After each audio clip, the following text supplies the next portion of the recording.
হযরত বেলাল হাবশী রাদিয়াল্লাহু তাআলা আমাকে বলা হয়েছে হযরত বেলাল হাবশী এবং হযরত ওয়াইস কুরুনী রাদিয়াল্লাহু তাআলার ব্যাপারে দুই চারটা কথা বলতে। আমি বললাম এমন দুই আশেকের টপিক আমার কাছে দেওয়া হয়েছে যেনারা বেমিসাল, নিজেরাই নিজেদের মধ্যে বেমিসাল। সুবহানাল্লাহ। বেলাল হাবশী, আমার নবী বলতেন আমি যখন জান্নাত দিয়ে হাঁটি পিছনে বেলালের পায়ের শব্দ শুনতে পাই। সুবহানাল্লাহ। তো কোথায় জান্নাত, কোথায় বেলাল? হয়তো বা বেলাল হাবশী ওখানের মধ্যে বসে আছেন, কোনো কাজ করছেন, এখন হাসর বাকি, জান্নাত তো অনেক দেরি আছে। তো নবীজি কি বলছেন, কি বুঝাতে চাচ্ছেন? বান্দা বুঝাতে চাচ্ছেন নবীর পিছনে পিছনে চল, বেলালের মতো তুইও কবুল হয়ে যাবি, ঠিক না? সেই প্যারা নবীর শানে গুস্তাকি হচ্ছে। মান সাব্বা নবিয়ান ফাকতুলহু, হুকুম হলো নবীর শানে গুস্তাকি করলে গর্দান উড়িয়ে দাও। সূরা মুনাফিকুন নামে একটা সূরা কোরআনে পাকের মধ্যে ইরশাদ আছে, সূরাতুল মুনাফিক। ওই মুনাফিকদের উপরে নাজিল হয়েছিল, যারা মদিনার মধ্যে কিছু এমন নেতাখেতা ছিল, অনেক পাওয়ার ছিল, নবী আসার পর তাদের পাওয়ার শেষ, যশ খ্যাতি শেষ, ঝুটমুটের কালমা পড়ে নিয়েছে, মিথ্যা কালমা পড়ে নিয়েছে। আবু আব্দুল্লাহ আবি সুলুন তার নাম। এই আবি সুলুন, আব্দুল্লাহ ইবনে আবি সুলুন মুনাফিক ছিল, ঝুটমুটের কালমা পড়েছে, পাওয়ারফুল নেতা ছিল, নবীজি আসার কারণে তার নেতাগিরি শেষ। এখন কালমা পড়ে মুসলমানের সাথে মিশে গেছে। মুহাজির সাহাবারা পানি নেওয়ার জন্য যখন কূপে গিয়েছে, বুখারী হাদিস, কূপের সামনে গিয়েছে পানি নিচ্ছিলেন, তো মদিনার আনসার সাহাবারা বলছে আমরা নেই, একটু কথা মনোমালিন্য হলো। একটা পর্যায়ে একজন পাথর নিলেন, ইচ্ছে করে ছোট একটা পাথরের ভাবে মারলেন, একজনের মাথায় পড়লো, ব্যথা পেলো, রক্ত পেলো না, কিন্তু ব্যথা পাওয়ার কারণে ঝগড়া লেগে গেল। আমার পেয়ারা নবীর কাছে একজন এসে বলছে ইয়া রাসূলুল্লাহ, তারা মুহাজির আর আনসার সাহাবার তো মারামারি লেগে গেছে। নবীজি এসে বলতেছেন এটা জাহিলিয়াত। এটা কি? এটা কি জাহিলিয়াত? এটা মূর্খতা। মুসলমান কখনো মারামারি করতে পারে? মুসলমান হলো ভাই ভাই, হাসানি হোসাইনি ভাই ভাই, একসাথে জান্নাতে থাকতে চাই, ঠিক না? এখন মুসলমানের রাজনীতির নামে কাটে, খেলার নামে কাটে, ধর্মের নামে কাটে, উগ্রতার নামে কাটে, জায়গা জমিনের নামে কাটে, ভাই হয়ে ভাইয়ের রক্ত ঝরায়। মুসলমানের জন্য যেখানে মুসলমানের জন্য মারা যেত, এখন মুসলমান টাকার জন্য, পয়সার জন্য, কাগজের জন্য মানুষের সাথে মুসলমান লড়াই করে।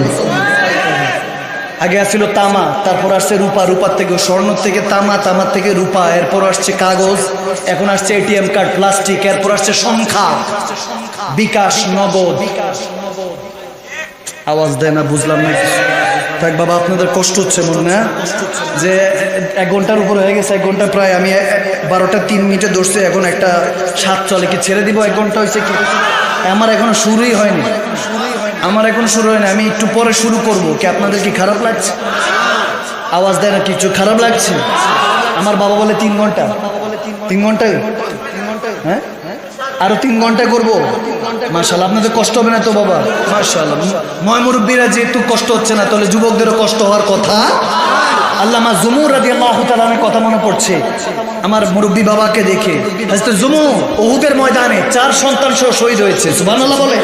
আমি প্রায় সময় বলি 65 বছরের বৃদ্ধ যখন আমার নবীর কাছে গেলেন, ইয়া রাসূলুল্লাহ যুদ্ধে যাব, পোশাক আশাক পরে বলছে ইয়া রাসূলুল্লাহ কেমন লাগছে? আমার নবী বলেন সুন্দর লাগছে। মাশাআল্লাহ। যখন নবীজি বলেন সুন্দর লাগছে, হযরত জুমুর যুদ্ধের পোশাক পরেছেন, তো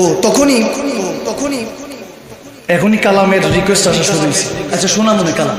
তো যখন হযরত জুমুর এসে বলতেছেন ইয়া রাসূলুল্লাহ যুদ্ধে যাব, বলে হযরত জুমুরকে আমার নবী বলতেছেন, জুমুর বাবা বৃদ্ধ হয়েছে, বয়স হয়েছে, বাসায় থাকো, 4 সন্তান গিয়েছে, চলবে? বলে ইয়া রাসূলুল্লাহ, ওনার পায়ে একটু সমস্যা ছিল, একটু খুঁড়িয়ে হাঁটতেন। বলে ইয়া রাসূলুল্লাহ আপনি নিষেধ করলে তো যাব না, কিন্তু আমাকে বলেন আকা, যদি আপনার এই জুমুর যদি ময়দানে যায়, শহীদ হয়, শাহাদাত বরণ করে, হযরত জুমুর বলতেছেন এই বান্দাটাকে কি, এই বৃদ্ধটাকে কি আল্লাহ জান্নাত দিবে? আমার নবী বলতেছেন, হযরত জুমুরের কথা শুনে বলে উঠলেন, জুমুর क्या बात पूछ लिया, কি জিজ্ঞেস করছিস? বাবা তাহলে শুনে রাখো, বৃদ্ধ কিংবা জওয়ান নয়, তুমি যখন আল্লাহ রাসূলের রাহে দ্বীনের খাতিরে ইসলামের খাতিরে শাহাদাত বরণ করবা, এখানে শহীদ হবা, ওখানে 33 বছরের তাগড়া যুবক বানিয়ে রব্বে কারীম তোমার সাথে দিদার দেখার জন্য অপেক্ষা করছে। সুবহানাল্লাহ। আমার নবীর কাছে হযরত জুমুর বলে, তাহলে ইয়া রাসূলুল্লাহ 65-70 বছরের বৃদ্ধ কেন এভাবে খুঁড়িয়ে হাঁটবে? ময়দানে গিয়ে আল্লাহ রাসূলের জন্য জান দিয়ে রক্ত দিয়ে গোসল করে দ্বীনের জন্য আল্লাহ রাসূলের জন্য শাহাদাতের জাম পান করে 33 বছরের তাগড়া যুবক হয়ে আল্লাহর সাথে দিদার দেখা করতে চায়। সুবহানাল্লাহ। উহুদের ময়দানে তিনি এবং তেনার 4 সন্তান শহীদ। কয় সন্তান? যে হুজুর আমরা কিভাবে আমাদেরকে আবার ডেভেলপ করতে পারি, কিভাবে নিজেদেরকে আবার উন্নতির শিখরে ফিরে আনতে পারি, তাহলে আপনাকে ইন্নাল্লাযীনা ইউবাইউনাকা ইন্নামা ইউবাইউনাল্লাহ, আপনাকে কোনো না কোনো শায়খ তরিকাতের কাছে গিয়ে বায়াত নিতে হবে, তেনার সোহবত ইখতিয়ার করতে হবে, দিলের দুনিয়াকে মক্কা মদিনার আয়না বানাতে হবে। ঠিক কিনা? ওয়াকুনুমা সাদিকিন, সৎসঙ্গ স্বর্গবাস, অসৎসঙ্গ সর্বনাশ। হিজরতের রাত আমার নবী বলতেছেন, বেলাল যাও মদিনায় চলে যাও, মদিনায় যাও, আমি আসতেছি। 17 জন মতান্তরে 16 জন সাহাবাদেরকে নিয়ে বেলাল রওনা দিলেন। সিপা সালার হয়ে একটা লাঠি বানিয়েছেন। দেখবেন আগেরকার রাজা বাদশারা যখন সিটের মধ্যে আসনে বসে থাকতো, 2 জন 2 প্রহরী 2 পাশে দাঁড়িয়ে থাকতো বল্লম নিয়ে কিংবা 2টা লাঠি নিয়ে। এখনো অনেক ইমাম খাতিবরা ওই লাঠি ধরে কিন্তু খুতবা দেয়। এই রেওয়াজটা হযরত বেলাল শুরু করেছিলেন। সুবহানাল্লাহ। হযরত বেলাল নবীর শানে কোনো কাফেররা কটূক্তি করলে, বেত্তমিজি যখন গায়রতগিরি করত, গোস্তাখি করত, হযরত বেলাল খেজুরের ডাল কেটে একটা বল্লমের মতো বানিয়ে নবীজির দরজার সামনে দাঁড়িয়ে থাকতেন, নবীজির আঙিনায় দাঁড়িয়ে থাকতেন, ঘরের আঙিনায়। যদি কোনো কাফের কটূক্তি করত, সাথে সাথে বেলাল ওই লাঠি দিয়ে প্রহার করতেন। সুবহানাল্লাহ। আল্লাহু আকবার। সে হযরত বেলাল আসতো ভেসে হযরতের বেলালের মধুর আযান। ঠিক না? ওরে বাবা রে, এখন আওয়াজ আসে, দেখছেন? যখন কালাম টান দিই তখন আওয়াজ আসে, এর আগে কোনো আওয়াজ আসে না। কি খারাপ লাগতেছে আপনাদের বাবা? হযরত বেলাল হাফসির কথা হচ্ছে। বাচ্চারা তো এদিক ওদিক মনোযোগ দেয়, এজন্য একটু মাঝে মাঝে কালাম টান দিতে হয়। ঠিক না? এমন আমার কাছে রিকোয়েস্ট আসছে, হুজুর ওই যে নারায়ে তাকবীর কালামটা একটু দুশমনরা যত দুশমনি করুক কালামটা পড়ার জন্য। তাই আমি বললাম আগে একটু তাফসীর হয়ে নেক, তারপর ইনশাআল্লাহ কালাম দরকার বললে শোনা মনে 10-15-20 মিনিট ইনশাআল্লাহ। কি খারাপ লাগতেছে আপনাদের? গভীর খেয়াল। এখন যেভাবে ইসলামটা যতটুকু সহজ আমরা মনে করি, ততটা ওরকম সহজ ছিল না, অনেক কঠিন ছিল, অনেক কঠিন ছিল। হযরত উম্মে সুমাইয়া রাদিয়াল্লাহু তাআলা আনহা প্রথম শহীদা, ইসলামের মধ্যে স্টেপ প্রথম মা বোনেরা নিয়েছে। অনেকে এটা জানেও না, আমরা মা বোনদের কাছে বুঝাই না, বিধায় ঘরের মধ্যে এখন পুরুষগুলি সিংহ পুরুষ হচ্ছে না। সব দেখাই গিয়েছে ওই ভিতরে ভিতরে কষ্ট পেয়ে ভিতরে ভিতরেই মারা যাচ্ছে। পুরুষরা খালি ইনকাম নিয়ে চিন্তা করছে। যদি মা বোনদের আকীদাগুলি চেঞ্জ করতে পারেন, তাদেরকে যদি বাগিনী বানাতে পারেন, খোদার কসম ঘর থেকে এক একটা শের বের হবে। আওয়াজ দেন ঠিক না? প্রথম আমার নবীর প্রোটেকশনের জন্য মা খাদিজাতুল কুবরা রাদিয়াল্লাহু তাআলা আনহা, মা খাদিজা স্টেপ নিয়েছেন। নবীজিকে কষ্ট দিয়েছে, মা খাদিজার সামনে এসে বলতেছে, আমার নবীকে, পেয়ারা নবীকে কিছু বলার আগে আমি খাদিজাতুল কুবরাকে বলতে হবে। সুবহানাল্লাহ। প্রথম ইসলাম ধর্ম গ্রহণ করেছেন মা খাদিজাতুল কুবরা রাদিয়াল্লাহু তাআলা আনহা, এবং প্রথম শহীদা উম্মে সুমাইয়া, হযরত আম্মার বিন। এভাবে ইসলাম কায়েম হয়েছে ভাইয়েরা আমার। ওনার স্বামীর উপরে হাতের মধ্যে প্যারাত মারা হয়েছে। হায় হায় হায়, কোথায় কোথায় আপনারা আছি, আমরা আছি। আম্মার বিন ইয়াসির রাদিয়াল্লাহু তাআলা,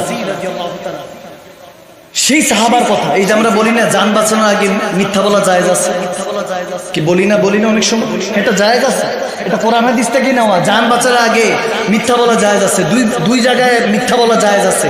একটা হলো জান বাঁচানোর আগে, একটা হলো স্ত্রীর সামনে। কার সামনে? আওয়াজ দেন। কার সামনে? স্ত্রীর সামনে, নিজের পরিবার, বিবি সাহেবের সামনে। যে তুমি আগের থেকে অনেক সুন্দর হয়ে গেছো, 10 টাকা জিনিস কিনে নিয়ে 50 টাকা বলতে পারবেন, জায়েজ আছে। আওয়াজ দেন। কি কষ্ট হচ্ছে আপনাদের? আজকের থেকে গিয়ে আবার শুরু করে দিন না, আস্তে ধীরে শুরু করেন। যারা যুবক তারা বুঝুক, কোলবালিশের সাথে দিন যায়, আমরা বুঝবো কেমন এগুলো। সমস্যা নেই, একটু ধৈর্য ধরো। তুমি যদি চলো টিকটক পাইবাও টিকটক, তুমি যদি চলো ঠিকঠাক পাইবাও ঠিকঠাক। ঠিক না? এই জন্য ভাইয়ের আমার গভীর খেয়াল। দুই জায়গায় ইসলাম সমর্থন করেন মিথ্যা বলা জায়েজ। এই মিথ্যা বলা যে জায়েজ আসছে কোন কোন ক্ষেত্রে? একটা হলো জান বাঁচানোর আগে, আর একটা হলো বিবি তারিফের ক্ষেত্রে, বিবি জানার ক্ষেত্রে, নিজের স্ত্রীর কাছে ওয়াইফ প্রশংসা করার জন্য জায়েজ আছে, তবে অতিরিক্ত না, অতিরিক্ত না। 10 টাকা জিনিস না যদি 1 লাখ বলেন তাহলে তো হবে না, সবকিছুর একটা রেঞ্জ থাকে, এদিকে খেয়াল রাখবেন। তো ভাইরা আমার, হাসতে আম্মার বিন ইয়াসির রাদিয়াল্লাহু তাআলার কথা বলছি। এক হাদিস না বুঝালে আর হাদিস বুঝবেন না। হাদিস বিল হাদিস তাফসীর করতে অনেক সময় কোরআন বিল হাদিস বোঝানোর জন্য। তো ওলামায়ে কেরামরা বুঝেন, আপনারা এর জন্য খেয়াল করতে হবে। আলিফ লাম মিম ইয়াসিন আল্লাহু রাসূল আদম বলেন যে আল্লাহ রাসূল ভালো জানে, অর্থ জানেন না, এই জন্যই তো মারামারি তাফারুকটা শুরু হয়। কথা কয় না, কথা কয় না। অথচ আল্লাহ তো বলে দিয়েছেন যালিকাল কিতাবু লা রাইবা ফীহি হুদাল লিল মুত্তাকিন, কোরআনের কোন রকম সন্দেহ। তো কোরআন পড়ে একজন আরেকজনের জান্নাতি জাহান্নামে কয় কি কয় না? বলে কি বলে না? বলে।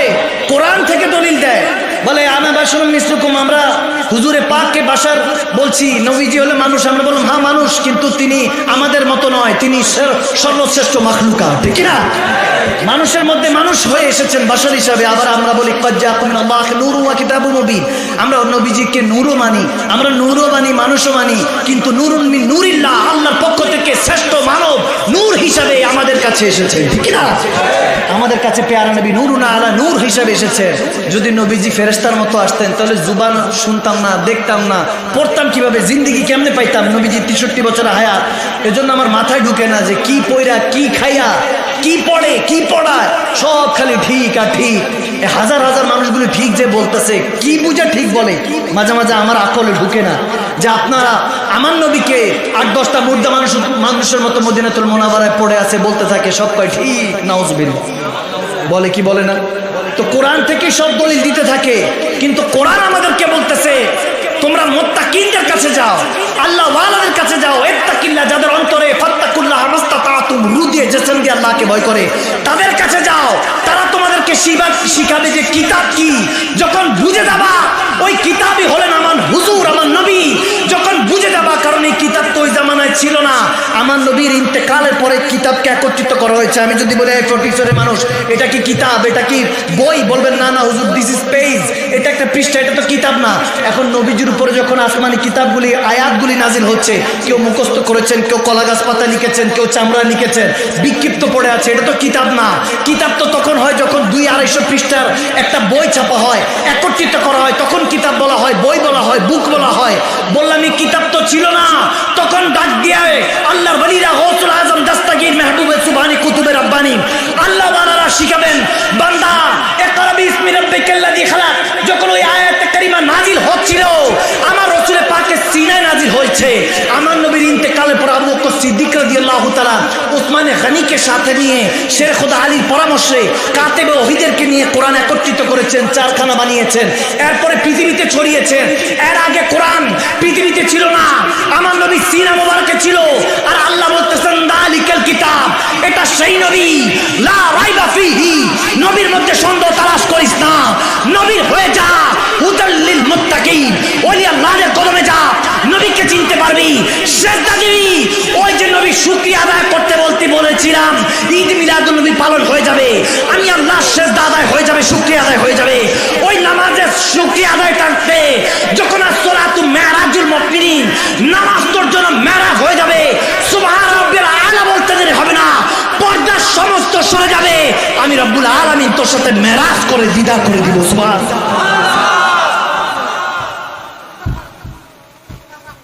নবী চিনলে, নবী চিনলে কোরআন চিনা হয়, কোরআন বোঝা হয়, ঠিক না?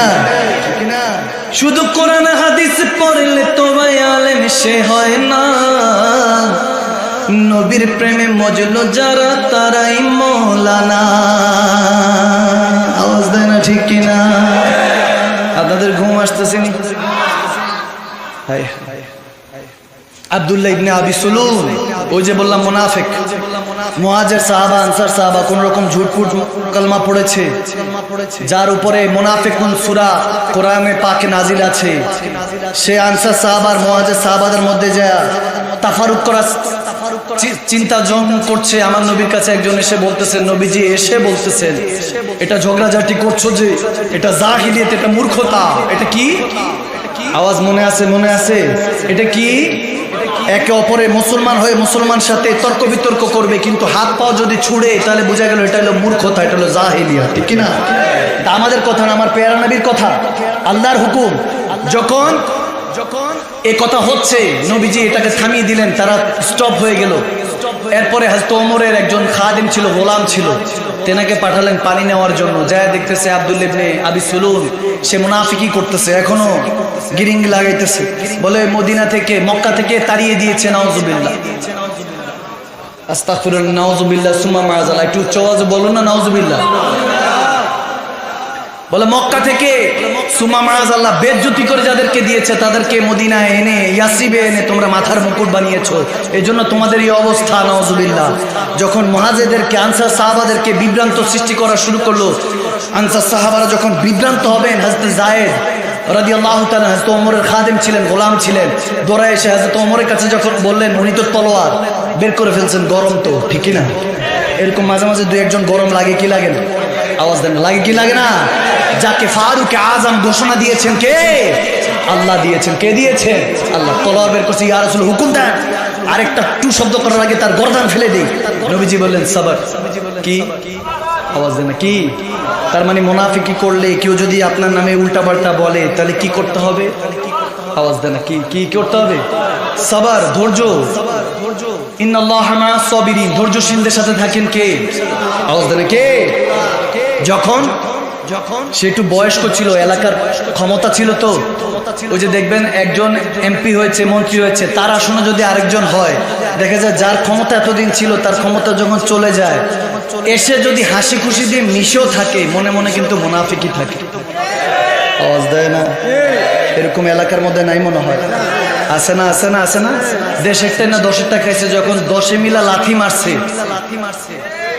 যখন আল্লাহ উচিত শিক্ষা দিছে, তখন আরেকজন আসার পরে এসে দেখবেন যে হ্যাঁ হ্যাঁ আমরা তো তোমার সাথী, একসাথেরই মানুষ। আছে কি নাই? আওয়াজ দেন, আছে কি নাই? আছে। এসব ওরকম মুনাফিক আমার নবীর জামানাও ছিল, হার জামানায় থাকে। যেখানে ফেরাউন আছে ওখানে মুসাও আছে। আওয়াজ দেয় না? যেখানে নমরুদ আছে ওখানে ইব্রাহিম আছে, ঠিক না? যেখানে আবু জাহেল আছে ওখানে ওমরের সিংহরাও আছে, ঠিক না? ওইদিকে ওই খেয়াল রাখতে হবে। ভাইয়ের আমার, যখন তাকে ডাকা হলো, বয়স্ক তো, তাকে জিজ্ঞেস করলো, তুমি কি আমার নামে, আমাদের নামে, মুসলমানদের নামে এরকম কিছু বলেছো? বলে আস্তাগফিরুল্লাহ, নাউজুবিল্লাহ। কি বলেন? ছি ছি ছি, আমি এরকম কথা বলতেই পারি? ইয়া রাসূলুল্লাহ, আপনি এটা বিশ্বাস করেন? সে 16-17 বছর, 18 বছরের যুবক, তার কথা বিশ্বাস করলেন? এরকম সেরকম। তখন সব সাহাবারা ভাবতেছেন অল্প বয়স তো, তার কথা মানতে চাচ্ছেন না। আর সে ক্ষমতাধারী ছিল, কলমা পড়ে মুসলমান হয়েছে, নিজের ক্ষমতা ইউজ করছে না, সবার সামনে এটা যখন দেখাচ্ছে। এখন তার মুনাফিকের কাবিলা ছিল, তার নিজের একটা দল আছিল। দেখবেন মুনাফিকদের আলাদা একটা দল থাকে, ঠিক না? ঠিক না? এরা থাকে, দেখবেন চগুলখুরি, গীবত করতে থাকে আলাদা বসে বসে আরেকজনের নামে। উপরে যে উঠে গিয়েছে, কারণ তার সমপক্ষ হতে পারবেন, এজন্য চাই নিচ থেকে টাইনা ধরতে। আওয়াজ দেন, ঠিক কিনা?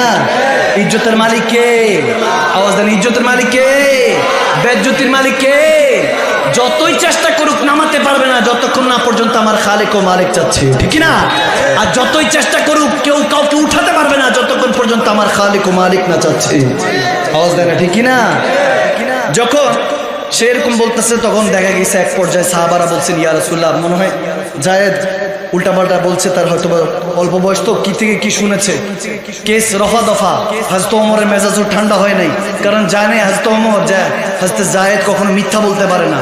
হযরত ওমরের খাদেম, মিথ্যা বললে তো গরদানি থাকবে না, ঠিক না? সবকিছুর পরেও চুপচাপ। আমার নবী বলেন সবর, ধৈর্য, ধৈর্য। কিছুক্ষণ পরে যখন আমার নবী যুদ্ধের জন্য রওনা দিচ্ছেন, এখন ওই আব্দুল্লাহ আবি সলুন, সে আগে নবীর আগে তলোয়ার নিয়ে, যে আমি আগে শহীদ হব, আমি আগে শাহাদাত বরণ করবো, আগে এরকম আছে না কিছু? দেখবেন মিছিলের আগে তোমার আমার চরিত্র ফুলের মতো, আছে না? আছে না? কেমন পবিত্র ঠিকই জানে, কিন্তু ওই যে 1000 টাকা পাইছে, চাটা পাইছে, সিঙ্গারাটা পাইছে। আওয়াজ দেন, কি ঠিক? একজন দুজন একসাথে বলা যায় না, ঠিক কিনা? আপনাদের ঘুম আসতেছে না? এরকম এলাকা আছে না? আছে, সব জামানায় থাকে। আগে আগে মুনাফিক তো আগে আগে সবাইকে দেখাচ্ছে। হযরত ওমর রেগে রেগে আমার দয়াল নবীর দিকে তাকায়, ইয়া রাসূলুল্লাহ দেখছেন তার কার্যক্রম, দেখছেন? মানে সে বুঝাইতেছে সে অনেক বড় ফাইটার, যোদ্ধা, শহীদ হতে যাচ্ছে, অথচ ভিতরে তো মুনাফিক। আগে বিপদ আসলে, নবীর উপর বিপদ আসলে সবার আগে সেই পলাবে, ঠিক কিনা? যখন এরকম হলো, তার ছেলে আব্দুল্লাহ বিন সলুনের ছেলে, তার নাম আব্দুল্লাহ, আব্দুল্লাহ বিন আব্দুল্লাহ, সে মদিনার বর্ডারের সামনে দাঁড়িয়ে আছে, তলোয়ার খুলে, বুখারী হাদিস বলছি, তলোয়ার খুলে যখন দাঁড়িয়ে আছে, তার বাপ সামনে যখন ওই আবি সলুনকে সামনে পেল, এসে সাদাতে কলারটা ধরছে, বাপের কলার ধরছে, ধরে বলতেছে তুমি নাকি আমার নবীর শানে মুসলমানদের সামনে কটূক্তি করেছো। সে বলে না, এটা নিয়ে বিচার হয়ে গেছে তো, নবীজি বলেছে বিচার হয়ে গেছে। গর্দানের মধ্যে তলোয়ার রেখে বলতেছে, বল আমার নবী ইজ্জতওয়ালা, আমার নবীর সাথে যারা সাহাবারা আছে তারাও ইজ্জতওয়ালা। সুবহানাল্লাহ। সে বলে হ্যাঁ হ্যাঁ হ্যাঁ। এখন তলোয়ার তো গর্দানে, জানে তার যে সন্তান আব্দুল্লাহ সে অনেক মেজাজি, এখন তলোয়ার ধরে রাখছে। যখন বলছে হ্যাঁ হ্যাঁ আমার নবী এবং নবীর সাহাবারা সবাই ইজ্জতওয়ালা, মক্কাবাসী মদিনাবাসী সবাই ইজ্জতওয়ালা, যখন বলতেছে ওই হযরত আব্দুল্লাহ রাদিয়াল্লাহু তাআলা আবি সলুনের পুত্র, সে যখন নবীজির দিকে এমনি তাকালো, ইয়া রাসূলুল্লাহ এটা মিথ্যা বলতেছে, তার চোখ দেখে বুঝতেছে মিথ্যা বলছে। ইয়া রাসূলুল্লাহ হুকুম দেন, গর্দান ফেলে দেই। নবীজি চুপ। হযরত ওমর বলছে বাবা না, তোমার বাবা তো থাক, ঠিক আছে, এটা নিয়ে একটা ফয়সালা হয়েছে, চুপ। আবার সে কলার মধ্যে আবার চাপ দিয়ে দিল, বল মক্কা থেকে যারা মদিনা এসেছে এবং মদিনা থেকে যারা মক্কা যাবে প্রত্যেক আমার নবীর গোলামরা, উম্মতরা সবাই শানদারওয়ালা। সুবহানাল্লাহ। সে বলে হ্যাঁ হ্যাঁ শানদারওয়ালা। ভয় যখন সে তলোয়ার এখনো নামায় নাই, আমার নবীর দিকে আবার তাকায় বলতেছেন আব্দুল্লাহ, ইয়া রাসূলুল্লাহ এটা মিথ্যুক। তার চোখ নড়বড় হচ্ছে, জুবান নড়বড় হচ্ছে। দেখবেন যার মিথ্যাবাদী সে চোখে চোখ রেখে কথা বলতে পারে না, ঠিক কিনা? আওয়াজ দেন ঠিক কিনা?